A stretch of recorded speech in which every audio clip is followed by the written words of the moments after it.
Well, hello there. This is the Friday edition, Friday, April the 4th, 2025 edition of Coffee with Wes. And you are looking at Wes. Thank you for tuning in today as we wind up our week. This is the coffee. My name is Wes. I serve as the interim pastor at the First Baptist Church of Cutler. And I'm glad you tuned in today. I hope you have a good weekend planned. I hope your Friday goes well. We here in Southern Illinois are expecting again some more storms and some more rain. I think this afternoon and into this evening. So again, if you are in other areas of the country and your weather is peachy keen, remember us in prayer as we go through these storms that kind of hit us. And it seems like this year, I don't know, this spring, we have more than our share, but I don't know. It just seems like that. But anyway, welcome to our time together. I'm really glad that you tuned in. Hope this is helpful. And listen, if you look in the show notes, if you look in the description, there are some links there. And one of the links takes you to a podcast that summarizes this whole lesson in about, 10, 12 minutes. And also with that, there's a study guide, a 2-page study guide that you can look at as well. So I just want to take your attention to that area if you like.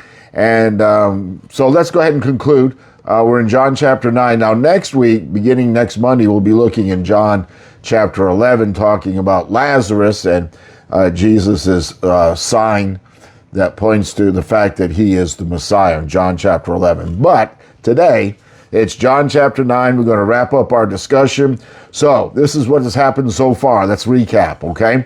Jesus and the disciples come upon a blind man. The man was blind since he was born. And the disciples' question was, well, who sinned, this man or his parents? And Jesus looks at the disciples and looks at the man, and he responds by saying, well, this is what's going to happen. I'm going to use this situation as an opportunity to give glory to the Father. That's what we're going to do. We're not talking about blame. We're going to see what we got going forward.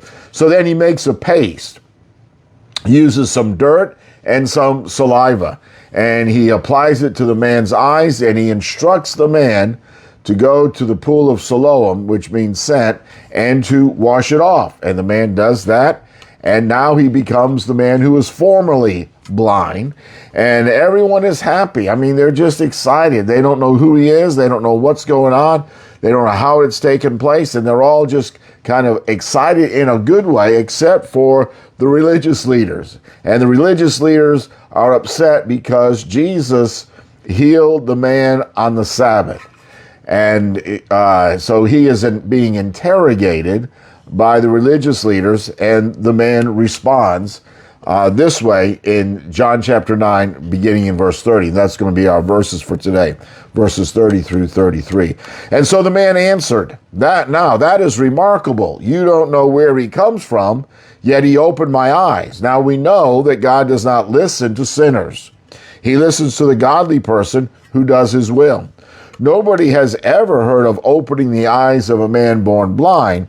If this man were not from God, he could do nothing. So here's this guy is making the case. His eyes are open, not only physically, but they become open spiritually by saying, if he wasn't of God, he couldn't do this great feat. Someone made a comment yesterday talking about the religious leaders, and I can't remember exactly how it goes, but it's something like this. We see a lot of people who have the scripture in their mouth, but they have hate in their heart. They can repeat the scripture from their mouth, but they have hate in their heart. We need to have love in our heart as we know the scripture together.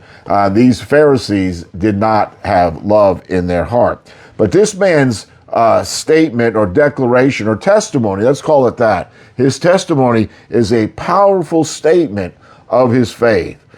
The Pharisees remain blind to the truth, and they reject Jesus despite the evidence of his works.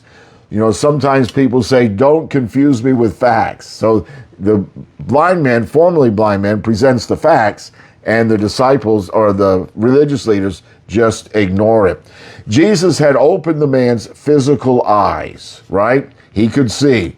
But now the man's spiritual eyes are also being opened to the truth who Jesus is. So in John's gospel, there's always another meaning under the literal meaning.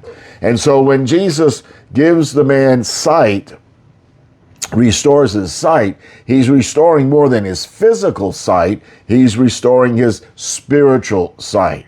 And then you have the Pharisees who were physically able to see, but they were spiritually blind. The formerly blind man understood that Jesus was no ordinary man, but he was a man who was sent by God. And sometimes oftentimes, spiritual blindness can be more difficult to overcome than physical blindness. Think about that. Let me give you the thought for today on this Friday, kind of a rainy, gloomy day, a lot of stuff going on weather-wise.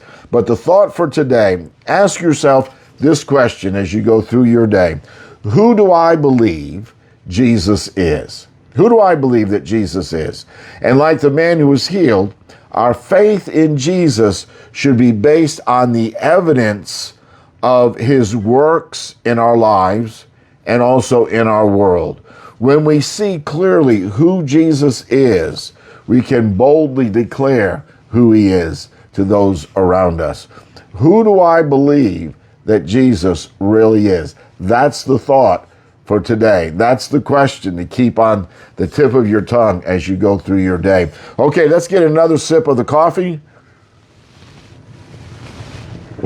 Ah, yes, it's nice and hot. Got it in this thermos cup. You got a top on it, keeps it warmer longer, but it usually doesn't stay in the cup that long before it is devoured. Y'all have a great Friday.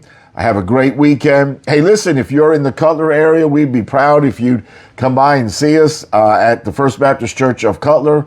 We're located at 306 East 3rd Street in Cutler.